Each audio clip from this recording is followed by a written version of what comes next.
You're listening to a Roddenberry podcast. You're listening to Mission Log the Orville, an episode-by-episode discussion of the adventures of the crew of the U.S.S. Orville.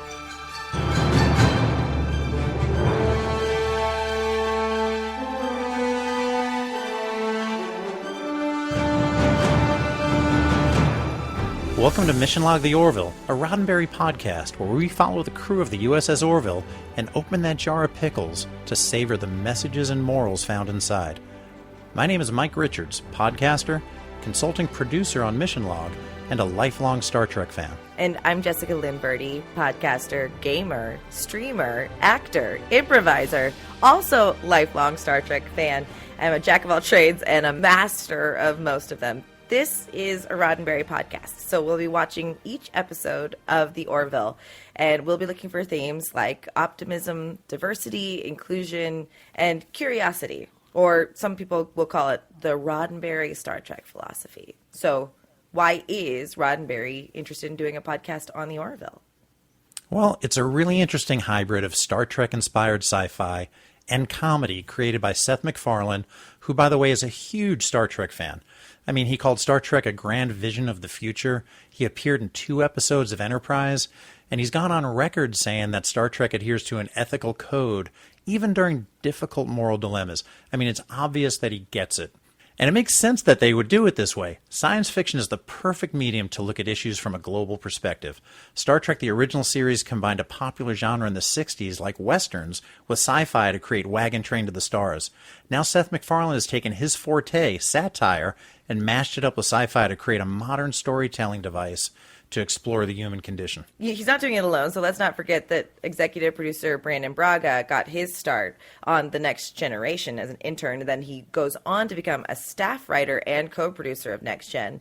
Then he was the executive producer of Voyager and Enterprise, and he's collaborated also with Seth MacFarlane before on Cosmos, A Space-Time Odyssey with Neil deGrasse Tyson.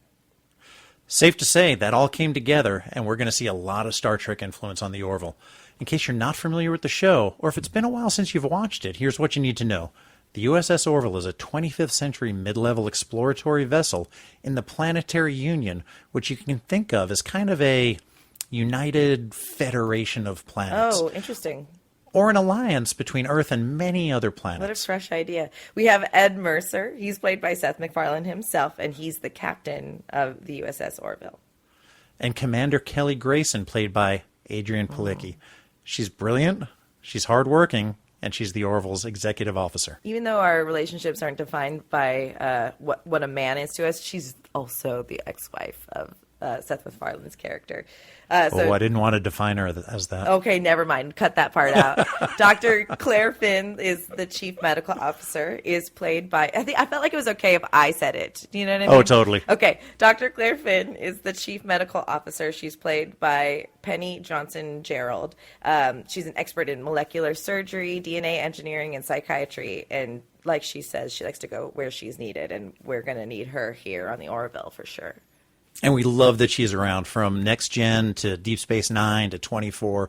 She's done amazing work, and she continues that right here on the Orville. Second Officer Lieutenant Commander Bordas is played by Peter Macon. He's a Moclan whose husband Clyden lives on the ship with them as well. I love that. I love those characters.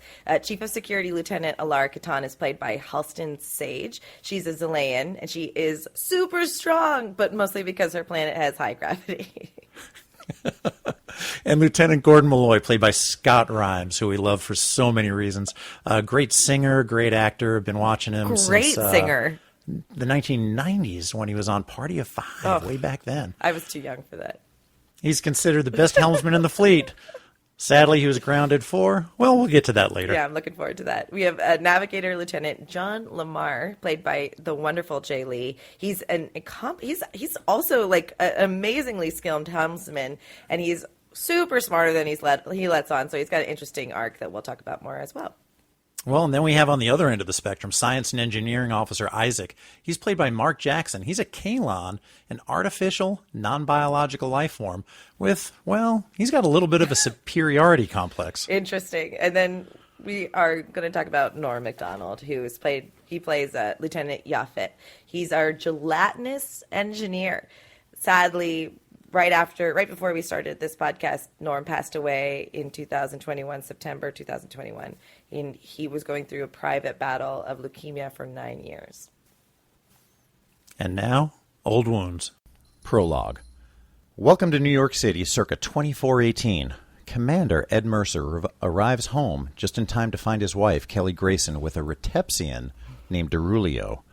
While Kelly is surprised to see Ed is even more surprised when Derulio blooshes all over his wife, and just like that, it's over between them. Act 1. 1 year later, Commander Mercer meets with Admiral Halsey. You see, even though the year has been rough on Ed, with the tardiness and the sloppiness and the hungoveriness, the Planetary Union is aware that Ed is a capable officer. Besides, the Union has 3,000 ships to staff, and they need captains. Suffice to say, this may be Ed's last opportunity to prove himself. It's not a heavy cruiser. It's a mid-level exploratory vessel called the U.S.S. Orville, whose captain retired last month. He'll just need a helmsman and an XO. Ed knows a helmsman, but the XO will be supplied by the fleet. With that, Captain Mercer is off to visit his old friend Gordon Malloy. While Gordon's piloting skills are legendary, his phallic artistry is really where his reputation stands out. So much so that he's been relegated to a desk job and testing his Samurai Ogre program in the environmental simulator. But now, with Ed in his corner, he'll be back in space where he belongs. Act 2. After an interesting ride to the Orville, captain and crew are together for the first time. The senior staff includes Chief of Security Alara Katan, a Zelayan with superior strength, Navigator John Lamar, also an accomplished helmsman, Second Officer Bordas, a Mocklin with an impressive bladder, Chief Medical Officer Claire Finn, who goes where she's needed, and she's pretty sure she'll be needed here, and finally Isaac, a synthetic humanoid with a superiority complex. Act 3. The Orville is underway to resupply the Epsilon 2 research station when word comes down that the ship's new XO will rendezvous en route. While that may seem like great news, it turns out the new XO is none other than Kelly Grayson, Captain Mercer's ex-wife. Although Ed objects, he doesn't have the clout to overturn the decision. As Captain and XO meet in Ed's office, an awkward conversation devolves into an exercise in the dangers of reopening old wounds. While they both agree to work together, Kelly offers to transfer as soon as the new XO becomes available. Act 4. At Epsilon 2, the station's director, Dr. Aronoff, confesses that the station doesn't need supplies. It does, however, need protection from the Krill, an aggressive reptilian species that we may just see again. At the station, Mercer, Grayson, Finn, and Catan are given a timid tour of the facility, as well as some modified redwood seeds that can grow in any environment. More to the point, a recent breakthrough in temporal science allows them to accelerate time inside a quantum bubble. This tech can be used to grow crops overnight or heal wounds instantly, but it can also be used as a weapon to turn entire armies into frail elders instantly. Act 5. A Krill destroyer arrives just as a plot unfolds to steal the quantum accelerator. Catan grabs the device as the rest of the team fight their way to the shuttle. Meanwhile, Bordas, in command of the Orville, provides cover for the returning landing party. Gordon Malloy shows off his piloting skills as he not only hugs the donkey, which he's been doing since flight school, but also maneuvers the ship precisely to allow Captain Mercer and team to enter the landing bay. Act 6. Although the landing party is back on the bridge, the Orville is beaten. The Krill demand the quantum accelerator, but Kelly has a plan. Transport the device to the Krill ship with a modified redwood seed glued to the pointy end. Once aboard, the ship is activated and a fully grown redwood tree destroys the enemy ship. The captain says victoriously, "It's Arbor Day." Realizing nobody knows what Arbor Day is, Ed asks the XO what she would have said. Kelly replies, "I would have said, 'You got wood.'" Turns out she'll fit in with the crew just fine. Back in Space Dock, Kelly tells Ed that she'll be transferring off the ship, but Ed asks her to stay. She's a great problem solver. She saved the ship. She saved the crew. And they're stronger with her than without her. Commander Grayson tells Admiral Halsey that she'll be staying on the Orville. Halsey asks if Ed knows she called in a favor to get him the command. She says no, and she'd like to keep it that way. The end.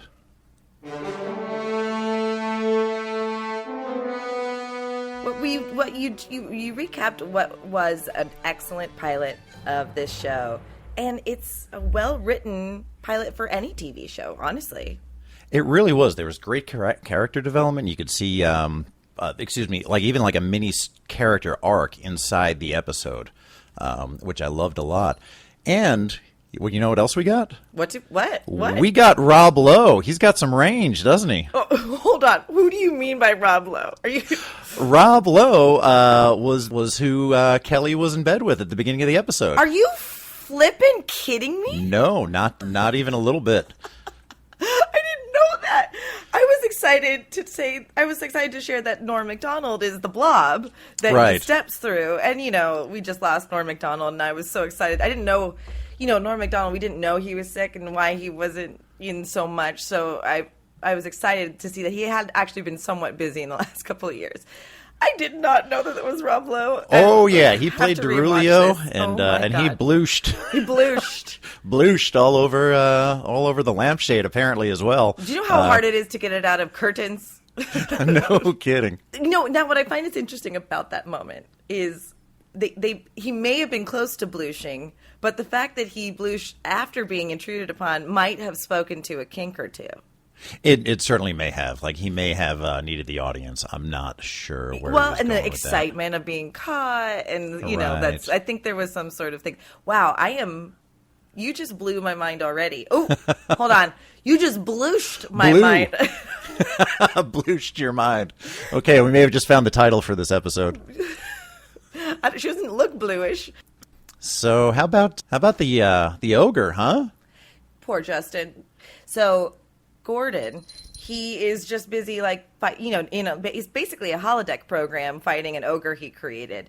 Have you ever watched Cowboy Bebop by any chance? Yes. So I was just watching the third or fourth episode. I just finished Cowboy Bebop for the fourth time, so I went into Watanabe's Samurai Champloo. I've never watched it before, and it's also English dubbed by Steve Bloom, and I was excited to see what was up. The samurais fight what people thought were an ogre in a camp. So it's pretty similar.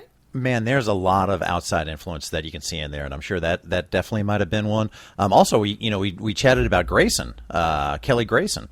Mr. Spock's mom, known mostly as Amanda, my goodness. last named Grayson from the original series and the later movies. So wow. I wonder if that is maybe a little homage to some Star Trek canon, if you will. Well, and I was definitely going to say the naming is so good because you really can. It wouldn't surprise me if Seth MacFarlane got really close to buying the IP, or maybe he realized there was a huger responsibility, and not that he couldn't just make his own episode or his own TV show. He would have to make movies and stuff like that. Who knows? But Epsilon drops right into that. Right out of the motion picture. Yeah, it's all these easy homages that would work perfectly and have worked in, you're not listening to a Star Trek show, basically. Right. And I tried to, I had to look up some of the terms. I was writing things like holodeck, environmental simulator is what they call it. So everything's just changed a little bit differently. But I don't know that I would have accepted Captain Mercer's justification for Gordon's phallic artistry by saying he draws a lot on a lot of different things. Like, that doesn't make it okay. No, it definitely doesn't. But is it bad also? Like, where's the line here? These people are it's very interesting. Well, and we don't know what the mores and customs and what's considered tasteful art in 2419 is going to be. My guess 24. My guess is if it's getting brought up by an admiral, it's probably like a misdemeanor versus like like Probably at least frowned upon. It's just frowned upon. Like, oh, that's his characteristic, Yeah. But the casualness of the crew and the joking nature is obviously a distinction from a Star Trek show, but doesn't make it any less impactful in the morals and things like that of the storytelling. It doesn't, and I purposely kept some of the silliness out of the recap, just because it didn't necessarily add to the plot, and I wanted to kind of concentrate on the things that did make it, more in line with that sort of Roddenberry-esque Star Trek episode. But I did think that environmental simulator scene was fun. I loved fun. Justin. I bet you, though, if you took an episode of The Next Generation and said that Seth MacFarlane wrote it and just, cut the camera a little bit differently, every time you get, a look from Riker or, Troy is you could have a comedy there, too. And you sure can. And they didn't. The Orville doesn't browbeat us with comedy. You can see where Seth finds, a couple of the jokes that need, he moves the Krill into center of the camera. Yes. Which is just super, super, meta for anyone in Hollywood. But also, or did you see the dog licking the balls? First thing I saw. First thing I saw. And I love also how the two helmsmen best friends right now. Oh, see, here's the thing is I'm going to go boom, boom, boom all over the place, Mike. Please do. I know. I need you to keep me in check because we're going to go all over the place. I'll do my best because I didn't put that in my notes. I was trying to keep it limited. But John Lamar, I really think that that little, I'll call it maybe a B plot. C plot, E plot, whatever. You mean just wanting to have soda on the deck? Is that? Well, and because when he was introduced, he was like, "Okay, Navigator John Millar. It says here you're I think he said a level 8 helmsman as well, an accomplished helmsman." And here he is as a navigator, which typically, pilots, helmsman, the person driving the ship is maybe a little bit higher on the totem pole than a navigator is. So. How did he feel about that? And I think he was kind of like, man, it is what it is. Can I have my soda on the bridge? Or he's not ambitious, right? Or he's like totally chill. It's kind of like Riker going, I'm cool with being number one for now. And he definitely was totally just chill with that. Because he asked about soda, it's a perfect comedic setup to go look at the high accolades you expect a really highbrow person, and you go I just want a soda, and then they're in almost a fight, and he's drinking his soda, or they're about to take off, and he's drinking his soda. We know exactly what that guy is all about, and that's the challenge of a pilot too, a pilot episode, also a helmsman, is. In one word or less, get us to know these characters and get their vibe, but make it feel like we haven't seen the prototype or the archetype over and over again. And Seth is a pro at that. And I could definitely see some buddy adventures in the future for those two. So definitely a couple of away missions if they call them that. I really did like those two, and I loved maybe a little bit in the background that maybe John Lamar was kind of like, well, skipped over again, or another guy got it, but just took it like put the needs of the ship ahead of his own needs and his own ambitions. So I liked that. I thought it was pretty cool. I'm interested to see what. A post-George Floyd world will bring us in season 3 with that character, too. I don't know anything about anything coming up, but I would be interested, what Star Trek does so well. And it's so funny when people say that Star Trek isn't political. It absolutely is a certain reflection of the times. Certainly. That... 1960s, those women are wearing miniskirts because it was a pro-feminist move and empowerment. And that's the tip of the iceberg of the political commentary that the 1960s makes, and then so on and so forth. So there is a fun and lovely responsibility that these futuristic shows can choose to take on as a reflection for us peons that are stuck in the 21st century to have an interesting reflection. And I wonder if they take up that mantle well. I am sure they do. Spoiler alerts, going forward, jumping the timeline a little bit. I have watched, all of the 26 episodes produced, and they do a wonderful job of doing what I think science fiction does best when science fiction is done well, and that's taking a look at issues from a global perspective. Beautiful. I don't know that you don't want to get hit over the head with it, but you do want it, what these shows have the opportunity to do, and Star Trek does so well, and I can already sense that the Orville will do, but with a very humorous undertone, is give us an example of what it can be like. We're not without conflict, but we have the precedent to overcome these really weird things that we're going through in our society right now. If there's any time we need a little bit of perspective, I think it's now. But True enough. Speaking of, you just mentioned the humor that they kind of slide into that. There was a little bit. There were so many funny one-liners in the show. Hi, I'm Captain Ed Mercer. This is my Chief Medical Officer, Claire Finn, and my ex-wife, Kelly Grayson. Actually, I want to talk about. Oh, I'm sorry, I cut you off from your thought because this can wait. Go for it. Oh no, but I was just going to say there were a lot of fears and trepidation first that this was going to be Family Guy in space, or that it might be a Star Trek parody. Like I don't know if anybody. I'm sure you're not old enough to remember a show called Quark on in the '70s, which was a Star Trek parody. If you're not familiar with it, I did not know anything about that. Yeah, if you're not familiar with it, May 7th episode of Sci-Fi 5 covers it, so you can check it out there. Did I do that one? I don't think so. No, I think Ryan did that one. Okay, great. Yeah. I haven't gotten to the point where I've done too many where I don't know what I've talked about, but the details of what I've talked about can go away. And that was more of like a kind of on the level of Spaceballs, or like a Mel Brooks style parody that was just in it for the slapstick. Totally. Which this has has so place. much more to it. Yeah. People like McDonald's as well as, Laurie's Steakhouse or Good, whatever. but you were saying.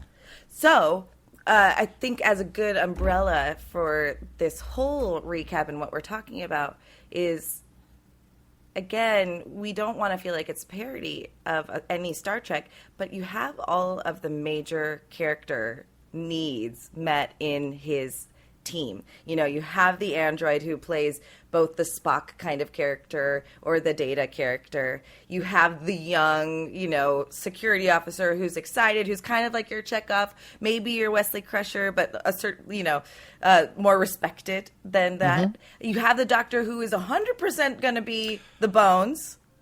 100%. And I loved the way he was like, why are you here? You could be on any ship you want to be. And she said, I go where I think I'll be needed. And I think I'll be needed here. It's the best slight and also the best.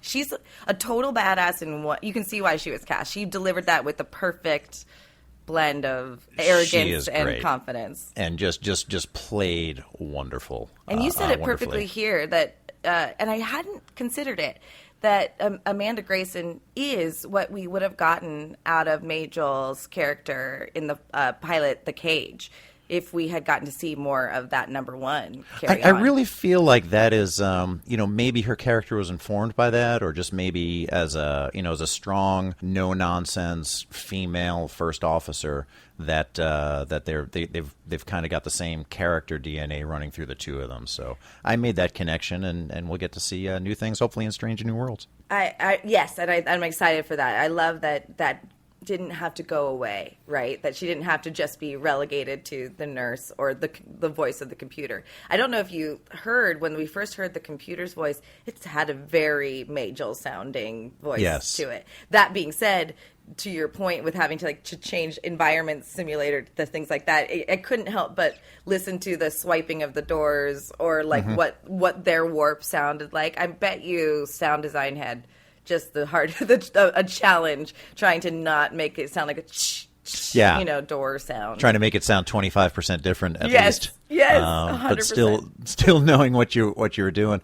You mentioned a couple of minutes ago, if I could circle back to Alara Katan's character, and I was kind of saving it for the next segment, but since you brought it up, I didn't really like when the captain asked, "How old are you?"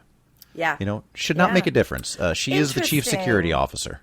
Yeah. Could be viewed as ageist. Could be used as even, he didn't ask him any of the men their age as well. So it just kind of it was just a little bit prickly when I heard that. Here's what I'm going to say. We're going to unpack that in the next segment.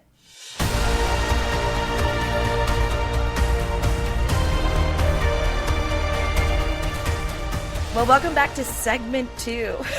welcome back to the first podcast of the Orville, Mission Long, the Orville, and we're unpacking the first pilot. Wait, there's only one pilot. Correct. So this is the one and only pilot. That is a very un-Star Trek thing to have. Only one pilot. Only one. That's so true. Well, that we know of. We don't know if this is the first swing that they took. That's true. The Cage didn't air until 1988 during a writer's strike. Interestingly enough, when TV show stations were just scrounging for programming. So let's see, 2018 plus about 23 years, maybe 2040 something. We'll get to see the unaired pilot. May we be so lucky. Hopefully, we'll still have a job by that point. Too. I'll leave that up to you to watch. We'll see what happens. I'll let you know. I'll visit you in the home. So when last we spoke, prior Speaking to about age, our transition, we mentioned that the captain said, "You're chief of security. How old are you?" And kind of put her in a position where she had to, one, state her age, which I think is nobody's business, and also justify why she was there when she said that there aren't many Zelayans in the Planetary Federation, so they tend to get fast tracked. And I found that just a little bit prickly. I totally in my agree. Mind. Yeah. So there is a thing in the acting world where you're not anyway. In every world, you shouldn't ask for someone's age. It's illegal, right? Like you cannot be discriminated against based on your age. Thus, an employer can't ask. And in acting. Every now and then they'll try and get sneaky and ask what your age is, and they're not legally allowed to ask for an audition what your age is unless you're a minor. And I get the point that they're trying to illustrate, which is that she's not going to be taken seriously, right? And it's interesting because you know how Gordon turns around and goes, "Aren't you super strength?" Or maybe Lamar, you have super strength, right? And she does have a kind of swagger about that, like. I ended up skipping ahead to the second and third episode. That she that doesn't stick with her. She obviously has some confidence in what she brings to the table. She does. And what's really neat about the episode is that while I think the comment sounded like it was to express maybe a little bit of lack of confidence in a young security chief. And also, I think it was maybe throwing a little bit of shade at affirmative action and that kind of program. Because she said, "I'm Zelayan. There's not a lot of Zelayans in the Union. So they tend to fast track us." And he said, "Well, I hope they know what they're doing." In truth and in fact, yeah, he said that. He said, "Well, I hope they know what they're doing." Or, "I'm sure they know what they're doing," that kind of thing. In truth and in fact, when you look for talent in places you haven't otherwise looked, you find more talent, not less. Right. And you're competing against the right people. Like you're competing. Like if you give everyone a fair chance, everyone will do better. Truly, right? Like what is it? Rising tide raises all ships. That's exactly right. So I watched a documentary recently on Netflix about the lack of female directors in Hollywood on projects, and it was actually FX. That took that to heart and went looking for as much diversity as they could, and they went from like worst to first as far as programming goes in that period of time, where the fear is that if you give jobs to people based on demographics rather than experience, that the quality would go down. And what they found is that the quality actually went up because they looked for talent in places that they weren't looking. They're not giving jobs; they're challenging their own biases in order to look elsewhere, as opposed to like, "Oh, I know this guy Jimmy, he's really good at this," and kind of keeping the pool singular. It's certainly not like, "Okay, cool, this person is black, let's give them the job." It's let's not use our biases and not say that they can't apply. So yes, you are getting like, think about it. Loki was I don't know if you watched any of the Loki. Sure did. A female director and a hugely female crew behind the scenes, and that show does not suffer for it. No, it doesn't. And it just, if you keep doing what you always did, you're just going to keep getting what you always got. And to open these things up to competition, to let more people try out, to let more people share their ideas and do things, it's only going to get better. And you see that world reflected in early Star Trek 1960s for the most part. Right. I have a theory that partly why the reason The Cage didn't make it to air, or like why we don't have people that are in love with Pike like we are with Kirk, is that people weren't necessarily comfortable with a female number one at that time. I think it was still a little too forward thinking. That's like my little private theory. But you still see women having effect and diversity being important in that futuristic world, and Seth doesn't disappoint. But it is interesting because it is a weirdly prejudiced thing to go, how old are you? And it was. And she's too young, it seems, to say, well, screw you, sir. Right. Why? You know what I mean? To know that she shouldn't answer that. Yeah, and she certainly shouldn't have had to say, well, they put me in this position because I'm a Zelayan. Now, knowing the character the way we did through the end of the show, and I think maybe she's holding, like you said, a little something back. Like I've got the skills. You're going to have to see that on your own, and we do see it even by the end of this episode, which may be a little bit more for the next segment. So maybe we can come back that again after we talk about another couple of after we wrap up this segment. I think we're going to find a lot out of Alara that a lot of us can relate to in many different ways. But I'm so grateful that you pointed that out. I think it might have stuck out for me, but there's also sometimes we're like, oh, you're 19 and you're so smart. I loved when people thought I was young and smart. It's something weird compliment. But then I realized the older I got, I was like, oh, when you're 19, you think you know everything, and people are just being patronizing. Well, I tell you what, the only thing that's keeping me interested, I think I've given up on interesting a long time ago, but interested in many, many new things. I really try to surround myself by younger folks. There's a little bit of an age gap between us. I'll let our other people try to figure out if that's true or not. But getting new perspectives and new, just new thoughts and ways of doing things is so much better than listening to people my own age just rail against the wind. And we do this in my podcast, You Don't Know, Nick, where we are railing against Gen Z. But there's a lot of people that hated the millennials that were coming up. And it only makes it harder for you to stay relevant and aware of how the world is the more you fight against the younger generation, because you just can't help it. So I think I do want to talk a little bit, and you have it here in your bullet points, the breakup between Amanda, even though I would cheat on my husband for Rob Lowe any day, no matter what kind of face mask he's wearing. But, Ed, we find out at the end of the episode that Kelly basically finagled him onto a ship to help him. Yeah. So the beginning of the show, we meet Ed, and obviously he's the victim of infidelity. Infidelity, good word. And that lying cheater. Sure. And he had a really tough year. And it just shows like how much loss and how much pain that he was in to get that second chance. But he said things at the beginning of the show to Admiral Halsey, played by Victor Garber, who I just love at anything he does, whether it be the Titanic or Legends of Tomorrow. Just phenomenal actor. And Ed said, I want this. I've wanted to be on an exploratory vessel my whole life. This is what I've always wanted. A lot of I's, a lot of me's in there. When he was chatting with Kelly, when they met in his office, after they rendezvoused and they had that first meet as Captain and XO, he said, "This is my ship. This is my life. Why are you messing with me?" And she said, "Look, I know I wronged you. I just want to try to help. I knew you didn't have an XO. I thought I could help out." So at the beginning of the episode, he was very, very, very quite singularly focused on himself, and just kind of look at his evolution just over the course of one episode.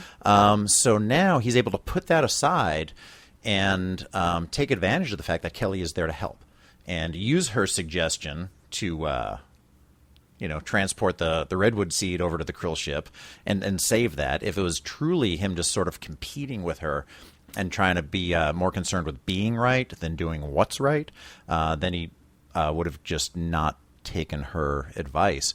Look at even how he approached Alara Katan at the end, with the famous expression from the show, "Could you open this jar of pickles for me?" And she did. She knocked the door down, and then he gave her the device to get safely to the shuttle.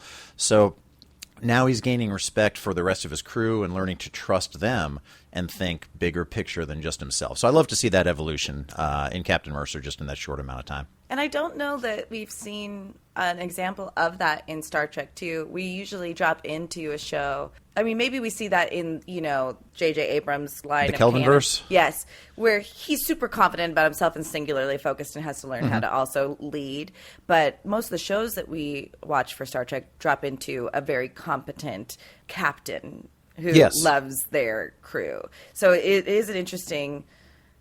we get to learn to love Ed by learning to trust him, and he trusts us, So exactly right. Like I as much as I love the original series and can watch those stories now and at a different time in my life, pick different things out of it than I could when I was a kid, when it was just a cool action adventure show. Now I watch it and I'm like, holy cow, that's that even applies today. We saw more character development, I think, from Ed Mercer in episode 1 than we saw from James T. Kirk in the entire 3 seasons of the original series. Or Picard in the first 2 seasons, maybe. Oh, yeah, sure, exactly.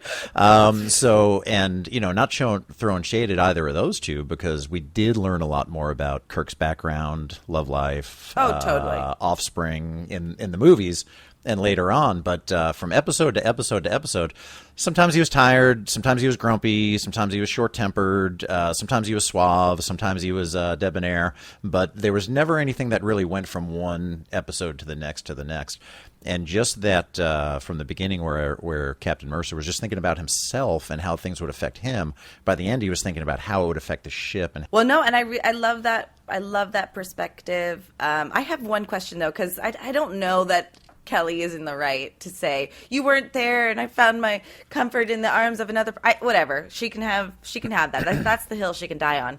But why didn't they work together before this? Why didn't they find the opportunity to be together there? And what fast track, what course, and maybe we find this out as the season carries on, and what was he doing that kept him away from home so much? Why was it that that wasn't something that they discussed? Obviously, their communication skills weren't amazing to begin with, and why didn't they discuss what being in the Union was like? The Union, the Planetary Union, right? I think there were a couple of things that I think were maybe intimated and not or implied, and not shown. For one, Ed didn't seem particularly surprised to walk in on with Kelly and Blue Rob Lowe.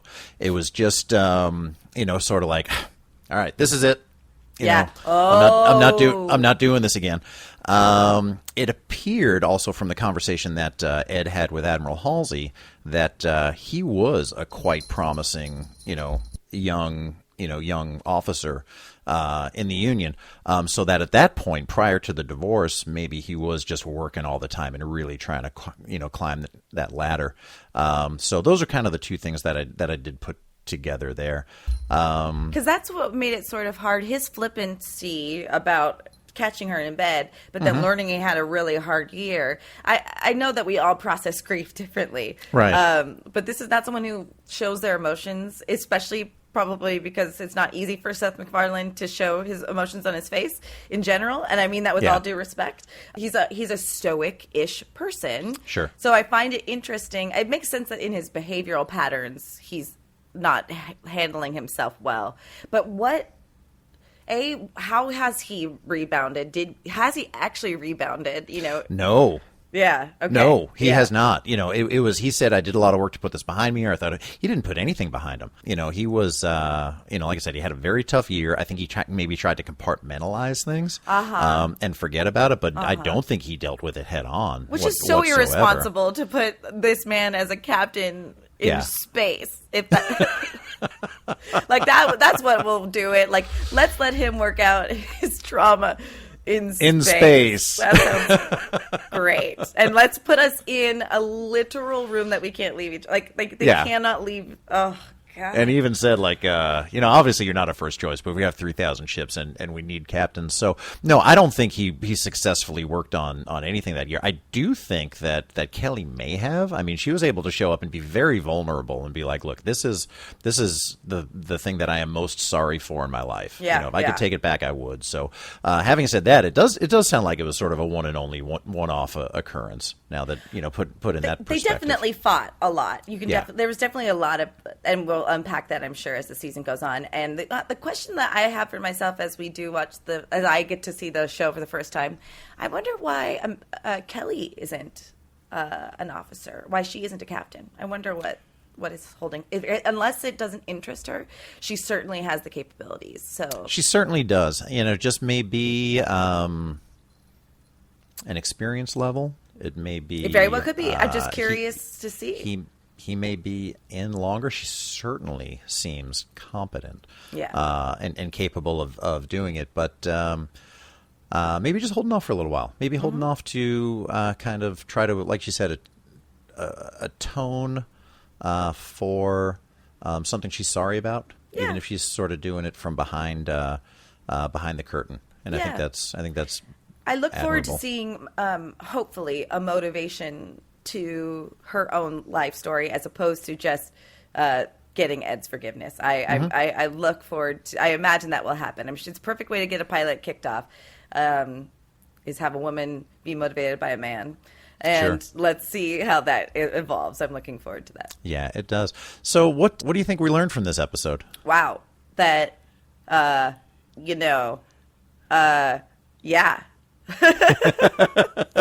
I'm sorry. Too sharp a transition? No, not at all. I remember why I didn't follow through with watching the rest of the series. I don't think I had live TV at the time, and I forgot which night this show was airing on. I remember watching the pilot as it aired, and then forgetting that it existed because I wasn't a subscriber to that channel. I didn't watch that channel frequently enough to be reminded. Now, Grey's Anatomy, I always know that's on Thursday nights, so I'm not going to miss it.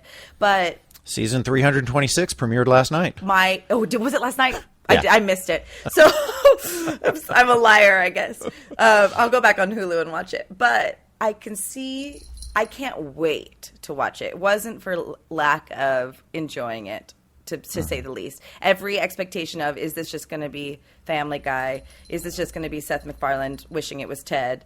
Seth MacFarlane wishing it was Ted. It is, in its own right, an homage, and it's a standalone story as well. It really is. I loved the fact that by the end of the episode, not just Ed, I feel like he was able to put his personal feelings aside, for the good of the crew. He went from looking at how Kelly's presence would affect him to how it would benefit the ship. And I think that was a really, really important lesson when you're dealing with personal, interpersonal issues. You have your feelings, but then there's also the reality of how people can benefit and help one another if you're able to put those issues aside. And there's nothing wrong with a will they or won't they. And we all know from Sam and Diane how not to do it. There's literally a formula of when to let them will they, and when to let them won't they. And if anything, catching us with that.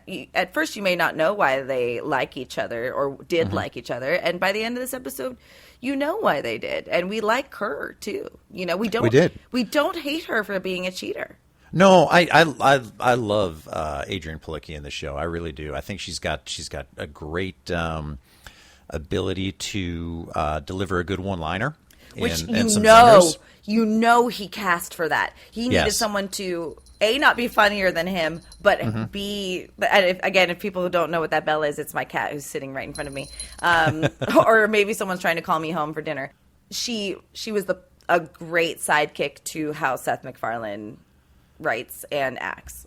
Yes, and she can also deliver sort of, get right back to, being an intimidating presence. I'm going to say, though, I'm going to go on record. You've Got Wood is not better than Arbor Day. It's funny because I loved It's Arbor Day. I laughed out loud and clapped when he said that. And I thought the conversation was funny about nobody knows what it is. And somebody's like, well, I know what it is.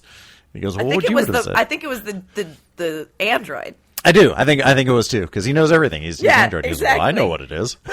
And again, all these like little side throwaway things are us in the 21st century. A lot of people didn't know what Arbor Day was until there was a hashtag about it. Yep. You know, but you got wood. I don't know. I don't think it's as funny. You know, I don't think it's as witty, but I do think it helped her get accepted by members of the crew. Totally. Better, but also, which is a great thing to do as a leader. Let's not. Yeah, he knows. Like, we'll see how. Yeah, there's so many more things we'll unpack for episode 2 or 3 that I'm looking forward to with regards to that. But let's not forget, they're joking about having just killed a bunch of people. No kidding. I know. I mean, the Krills suck. We can already tell. Yeah, but, you know, we can. Although they did start to get some decent marriage counseling out of the Krill commander, who is slightly off center, just off frame. Work. You know, again, they have lives. We just learned, and we just destroyed them. And if they'll have any sort of arc as we move forward, we may get a Krill on the ship because we see Klingons moving forward, and you know, maybe they won't be like Romulans, essentially. We do, yeah. I think they can definitely be. I think there's a lot of potential there. You know, Krill. They kind of reminded me a little first of Krall from the Star Trek Beyond. Okay, fair. And Idris Elba's character he in one of his states that, definitely in one of his states of being during that movie, which changed a number of times. But, he actually kind of have a vibe of the baddie in Galaxy Quest too. Yeah, they do. A little bit. They certainly do. You know, and another thing I was thinking about this is kind of Roddenberry-esque, that understanding that your point of view is only part of the bigger picture. You know, where Ed was concentrating on his pain and his loss and his goals. But by the end, I think he was able to respect Kelly's position and at least understand that he could have done things differently and he could have done things better. Are you sure? Are you sure it's not because he doesn't want to get back together? Maybe she's about to leave and he goes, "Oh, look at that butt! That is a good butt." Well, I can only speculate on his motives. There we go. What I saw was somebody realizing that he, the ship, the crew would be better off with her. There's many layers to it, and like I said, it gets the romantic contingency going. Maybe they'll have redemption, you know. Yep. And knowing that he'd be an idiot to not let her be on that ship. Yep, and I think we saw Commander Ed Mercer turn into Captain Ed Mercer at that point when he put the good of the ship and the crew and everybody ahead of his own personal feelings, and those values started to align. Totally. And we didn't talk about this prior, but they do get along. The way that they made fun of the Doctor, like they have a repertoire. You said this with like they did. They had a great repertoire. Great. You discovered a banana ray, an anti-banana ray. Yeah. Does it work on all fruit? How about salads? We want more of that. That's perfect. It's perfectly placed, and you know what? Maybe he's keeping her for some joy in his life too. Yes, there could be a lot of reasons there. But I do think there definitely is, in addition to good to the crew, that he doesn't mind having her around himself. Yeah. Probably because he realizes, man, I could have done things differently too. I think that's right. We have in this series redemption arcs, proving, coming of age arcs and romance arcs and futurist. There's a lot of things to be looking forward to, and I can see why we're fortunate enough to get a season 3. I could not agree more. I cannot wait. I'm going to dig right into the next episode after this. Yeah, I have to stop myself from forwarding through all of the episodes.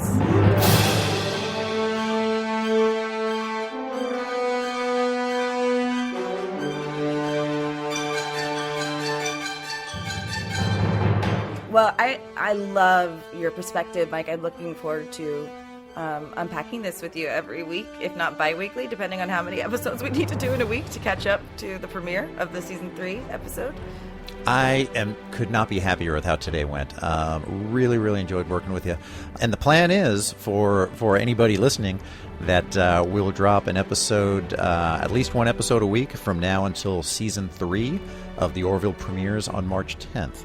And then continue with our examination of the Orville week by week at that point. And we'd love to hear your thoughts about this show and about the Orville. If you saw something that we missed, we'd love to hear about that too.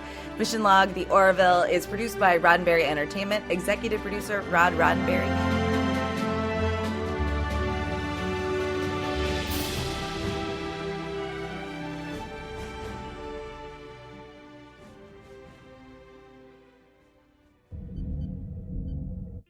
This is a Roddenberry podcast. For more great podcasts, visit podcast.roddenberry.com.